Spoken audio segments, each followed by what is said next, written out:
this is where it gets interesting. So let's do the parallels. So there's a couple parallels.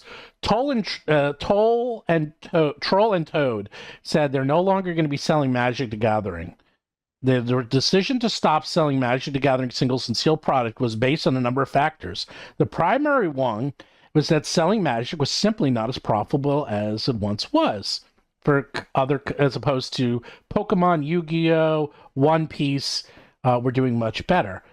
This is where it gets. One Piece has a trading card game. I didn't know that. It does very well. Yes. Wow. It does. Here's the other issue.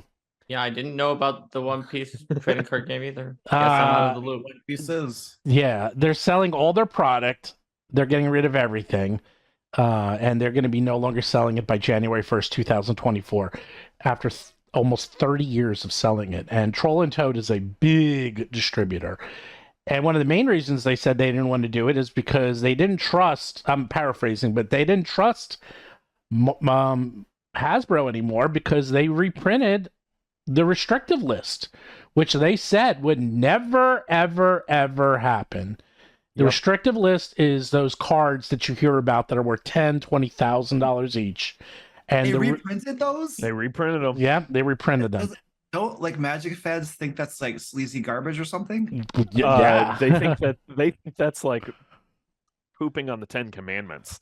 It was a big deal. That is the deepest form of sacrilege in the Magic community. When did they decide to do that? Last year. They reprinted them, but the box was $1,000 and they're not tournament legal. So basically you're buying pictures of rare cards that can never be used in anything that cost $1,000.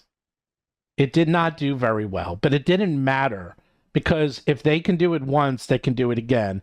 And if you're going to reprint something that's worth $10,000, $20,000, $30,000, what's to prevent them to reprinting something that's worth $100? Which, by the way, they're doing. They're reprinting a lot of these very expensive cards. And then people like Troll and Toad, who make all their money on singles and buying these cards and reselling them for, holding on to them for years, they can't trust them. They're literally like, we can't trust you anymore. Therefore, we're not taking a chance. We're liquidating our stock. Yeah, if Troll and Toad stops, then the entire secondary eBay market is going to implode. You're going to start to, it has larger repercussions. And Troll and Toad is backing out because they're afraid Wizards of the Coast is going to do more of that sleazy stuff. Yes, and also they're just not making any money. They're not making as much money. Lorcana is beyond exploded to beyond belief, which is hilarious because it's so big that there's no way it can be collectible. Like this first run, it's not collectible. That's what I'm saying. Like the people who are buying it to speculate on it being collectible crack me up because it's like it might be a fine game. I've not played it, but there's no way that the amount of cards that they've produced and the amount of speculation that's being done that card set will be collectible. So Troll and Toad is already not making a lot of money on Magic the Gathering. And if Wizards does more of these foil reprints and all this crazy stuff, it'll just drive that profit even lower. Is the thought? Yeah.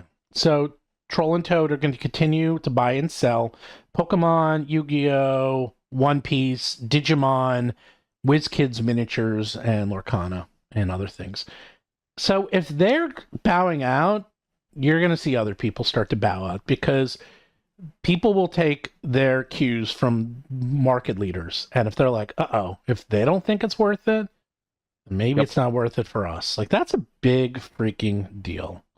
It is Who else would bow out of the Magic the Gathering scene? We don't know yet. They're the first ones.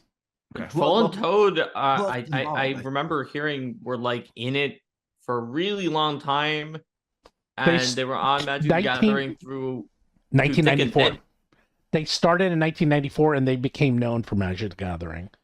They've been around for 29 years selling Magic the Gathering. Magic the Gathering came out in 1993. Give you an idea. So that's how long. That is a big deal. I feel like that and the Penguin one are big deals, whereas this Judge Academy thing is not that big a deal. It's bigger. It's not as big. It's not as big.